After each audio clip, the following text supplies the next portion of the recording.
లోపల ఏదో శబ్దం వినిపిస్తోంది. నాన్న మీరు వెళ్ళొద్దు నాన్న, నేను వెళ్ళి చూస్తాను. ఆగు, వద్దు, నువ్వు వెళ్ళొద్దు. నాన్న లోపల ఏం జరుగుతుందో తెలియట్లేదు. దేవసేన లోపల ఒంటరిగా ఉంది. నేను వెళ్ళి చూసి వస్తాను నాన్న. వదలండి. నా మాట విను, వెళ్ళొద్దు అంటున్నాను కదా నాన్న.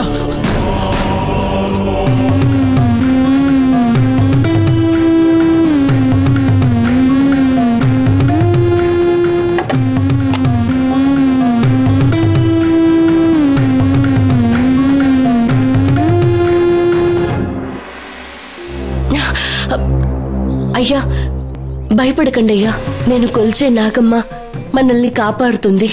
నేను ఇంతవరకు నాకిది కావాలని ఎప్పుడూ అడగలేదు. నేను మొదటిసారిగా నాగమ్మని దేవసేనని కాపాడమని అడిగాను. నేను కొలిచే నాగమ్మకి శక్తి ఉంటే పుట్టమట్టి నిప్పుగా మారి ఆ దయ్యాన్ని కాల్చి పాపని కాపాడి బయటికి తీసుకొస్తుంది.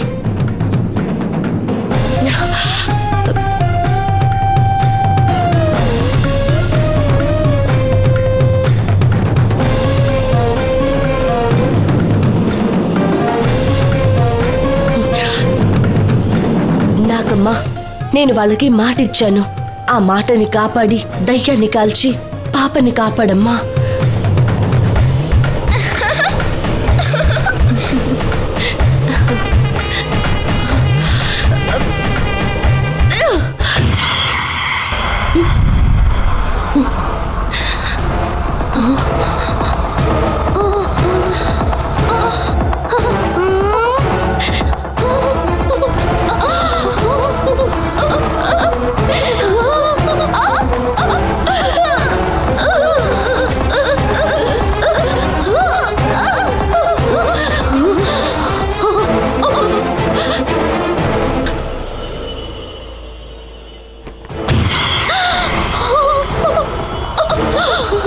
అమ్మా